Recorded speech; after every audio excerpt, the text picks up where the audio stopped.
കൊച്ചി റിനൈ മെഡിസിറ്റിയിൽ ചികിത്സയിലുള്ള ഉമാ തോമസ് എംഎൽഎയുടെ ആരോഗ്യസ്ഥിതി നിലവിൽ ആശങ്കാജനകമല്ലെന്ന് ഡോക്ടർമാരുടെ വിദഗ്ധ സംഘത്തിന്റെ വിലയിരുത്തൽ. എംഎൽഎയുടെ ആരോഗ്യസ്ഥിതി വിലയിരുത്തിയ ശേഷം Kottayam medical college superintendent doctor T. ജയകുമാറിന്റെ നേതൃത്വത്തിലുള്ള സംഘമാണ് തിങ്കളാഴ്ച പുലർച്ചെ 1:45 മെഡിക്കൽ റിപ്പോർട്ട് പുറത്തിറക്കിയത്. നിലവിലെ ചികിത്സ തൃപ്തികരമെന്നും സംഘം വിലയിരുത്തി. തുടർ ചികിത്സകളും നിർദ്ദേശിച്ചിട്ടുണ്ട്. രാത്രി 11 മണിയോടെയാണ് ഡോക്ടർ ജയകുമാറിന്റെ നേതൃത്വത്തിലുള്ള സംഘം ആശുപത്രിയിലെത്തിയത്. 2 മണിക്കൂറോളം എംഎൽഎയുടെ ആരോഗ്യസ്ഥിതി പരിശോധിച്ചു. മെഡിക്കൽ റിപ്പോർട്ടുകൾ വിലയിരുത്തി. റിനയിലെ ഡോക്ടർമാരുടെ സംഘവുമായി ചർച്ച നടത്തുകയും ചെയ്തു. ഡോക്ടർ ജയകുമാറിന് പുറമെ ഡോക്ടർമാരായ R Ratheesh Kumar, Philip Isaac, P. G, Aneesh Sijo, Joseph Jose എന്നിവരാണ് വിദഗ്ധ സംഘത്തിൽ ഉണ്ടായിരുന്നത്.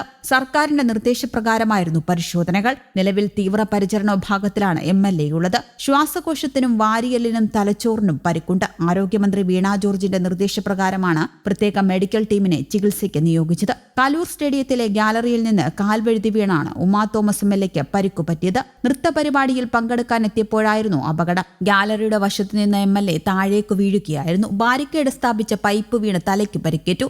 ഗിന്നസ് റെക്കോർഡ് ലക്ഷ്യമിട്ട് സംഘടിപ്പിച്ച മൃദംഗനാഥം നൃത്തസന്ധ്യയ്ക്കിടെയാണ് അപകടം. സ്റ്റേഡിയത്തിൽ വിഐപികൾക്കായി 40 കസേരകൾ ഇട്ടിരുന്നു. അവിടെ മന്ത്രി സജി ചെറിയാനും മറ്റും ഇരിക്കുന്നുണ്ടായിരുന്നു. അവിടേക്ക് നടന്നു വന്നപ്പോഴാണ് എംഎൽഎ താഴേക്ക് വീണത്. കോൺക്രീറ്റിൽ തലയിടിച്ചതായി ദൃക്സാക്ഷികൾ പറയുന്നു. രക്തസ്രാവമുണ്ടായതിനെ തുടർന്ന് ആംബുലൻസിൽ ആശുപത്രിയിലേക്ക് മാറ്റി. കൊണ്ടുപോകുമ്പോൾ എംഎൽഎയ്ക്ക് ബോധമുണ്ടായിരുന്നു. സ്കാനിംഗ് വിധേയമാക്കി 15 അടി പൊക്കത്തിൽ നിന്നാണ് വീണത്. സ്കാനിംഗിൽ തലയ്ക്ക് പരിക്കുണ്ടെന്നും കണ്ടെത്തി. ശ്വാസകോശത്തിനും നട്ടെല്ലിനും പരിക്കുണ്ട്. ശ്വാസകോശത്തിൽ രക്തം കട്ടപിടിച്ചു. ശരീരം മൊത്തം എക്സ്റേ എടുത്തു. മറ്റു പരിക്കുകൾ കാണുന്നില്ല.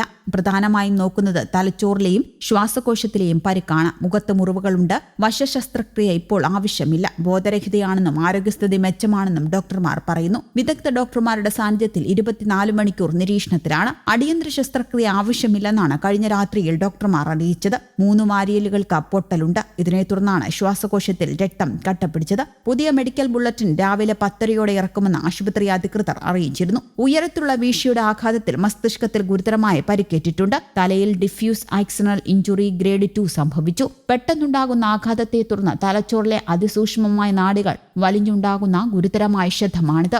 ആശുപത്രിയിൽ എത്തിച്ചത് അബോധാവസ്ഥയിലായിരുന്നു. മസ്തിഷ്കത്തിനേറ്റ പരിക്കിന്റെ ആഘാതം വിലയിരുത്തുന്ന ഗ്ലാസ്കോ കോമ സ്കെയിൽ സ്കോർ 8 ആയിരുന്നു. 3 വാരിയലുകൾ പൊട്ടി. 1ാമത്തെ വാരിയല് പൊട്ടിയതിനെ തുടർന്നാണ് ശ്വാസകോശത്തിൽ രക്തസ്രാവമുണ്ടായത്. തലയുടെ പരിക്ക് ഗുരുതരമാണെങ്കിലും അടിയന്തര ശസ്ത്രക്രിയയുടെ ആവശ്യമില്ലെന്നും റിനൈ മെഡിസിറ്റിയിലെ neuro surgeon doctor Mishal Johny പറഞ്ഞു. പ്രാഥമിക CT സ്കാനിൽ അസ്ഥികൾക്ക് ഗുരുതരമായ ഒടിവുകളില്ല.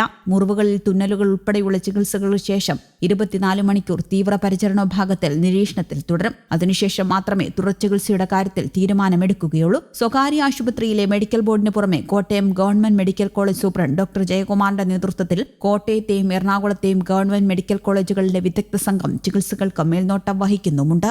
News desk Kerala Kaumudi.